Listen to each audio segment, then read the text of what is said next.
Assalamualaikum warahmatullahi wabarakatuh. Perkenalkan, nama saya Nurfazura Ulansari dari jurusan Sistem Informasi Malam dengan NIM 25012013. Di sini saya akan membahas tentang perkembangan teknologi informasi di Indonesia sangat pesat, mulai dari penggunaan kecerdasan buatan AI, big data hingga keamanan siber.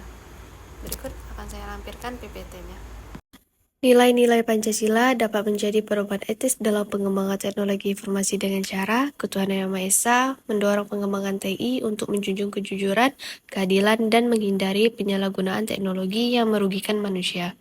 Kemanusiaan yang adil dan beradab memastikan teknologi menghormati martabat manusia, privasi, serta tidak mengandung diskriminasi. Persatuan Indonesia membangun ekosistem digital yang inklusif, memperkuat integrasi nasional, dan melawan ujaran kebencian yang memecah belah. Kerakyatan melibatkan masyarakat dalam proses pengembangan teknologi, transparansi algoritma, serta mendorong partisipasi publik. Keadilan sosial memastikan akses teknologi merata, mengurangi kesenjangan digital, serta menghadirkan manfaat teknologi bagi semua golongan. Pancasila penting dalam menjaga kedaulatan digital karena menjadi kompas moral dan arah kebijakan agar teknologi berkembang sesuai nilai bangsa dengan Pancasila. Seperti negara dapat menetapkan regulasi digital yang melindungi privasi, keamanan data, dan hak warga.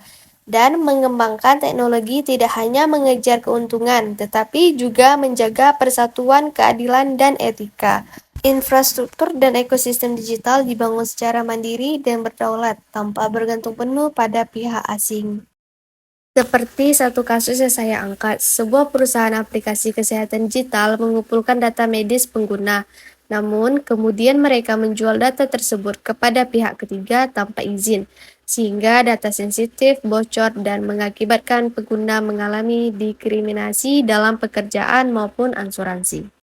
Penyelesaian dengan mengamalkan sila kedua seperti perusahaan wajib menghormati martabat manusia dengan menjaga kerahasiaan data pribadi, lalu mengutamakan etika, meminta persetujuan yang jelas, transparan, dan tidak memanfaatkan kerentanan pengguna.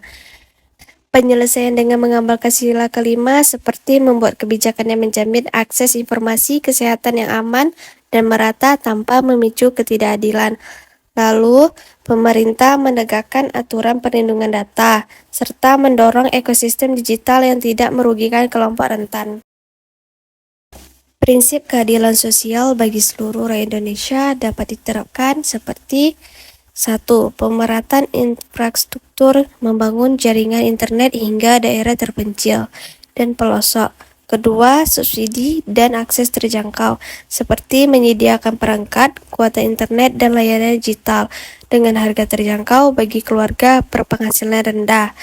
Lalu yang ketiga, pendidikan digital inklusif, seperti mengadakan pelatihan literasi digital untuk semua usia, termasuk siswa, guru, UMKM, dan masyarakat desa agar mampu menggunakan teknologi secara produktif dan aman. Lalu penerapan sila keempat dalam proses pengambilan keputusan berbasis data atau sistem kecerdasan buatan AI dapat diwujudkan seperti berikut.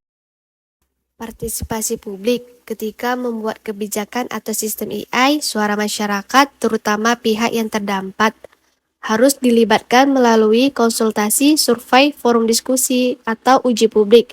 Dan yang kedua, transparansi algoritma.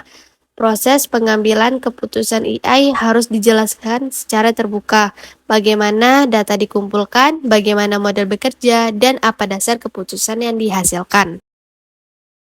Dan yang terakhir, analisis dampak negatif jika pengembang teknologi di Indonesia mengabaikan nilai-nilai Pancasila dalam inovasi digital mereka. 1. Pelanggaran privasi dan eksploitasi manusia. Di sila kedua diabaikan, teknologi dapat dipakai untuk memata-matai pengguna, menjual data pribadi, atau membuat sistem yang merendahkan martabat manusia, seperti algoritma yang bias dan diskriminatif. Dan yang kedua, meningkatnya perpecahan sosial. Di sila ketiga, platform digital tanpa pedoman etis berpotensi menyebarkan hoaks, ujaran kebencian, dan propaganda, sehingga memicu polarisasi dan memecah persatuan bangsa. Demikian beberapa hal yang bisa saya sampaikan pada kesempatan hari ini. Saya mohon maaf yang sebesar-besarnya apabila ada tutur kata maupun tindakan yang kurang berkenan bagi para pendengar. Dengan ini, presentasi hari ini saya tutup. Terima kasih atas kehadirannya. Wassalamualaikum warahmatullahi wabarakatuh.